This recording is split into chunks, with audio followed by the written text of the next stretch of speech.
और ये रोटी और लेके आते चाहिए तो। हाँ इसको भेज देना इसलिए देख ये चेक नहीं ये हमारे Thursday I can not have sir भाई पापा जी आपने नाश्ता किया सर, आपको कैसा लगा नाश्ता? बहुत बहुत मस्त। ये परोठा खाया, चीज खाया, ब्रेड खाया, चाय पिया, सब बढ़िया ना?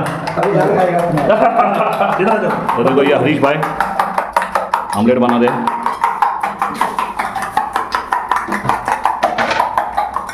एकदम गर्मा गर्म। और ये चपाती देखो, भाभी भी खुश होती रहेगी, घर पे भी ऐसे ही काम करते तो वापस रहेंगे। गरम कर लो ना, खराब नहीं हो गया साला। मैं भाभी से कहना चाहूँगा कि अभी जाने के बाद इनको चपाती बनाने के लिए शाम को घर से बाहर मत छोड़ो। वो वीडियो मुझे भेज दे।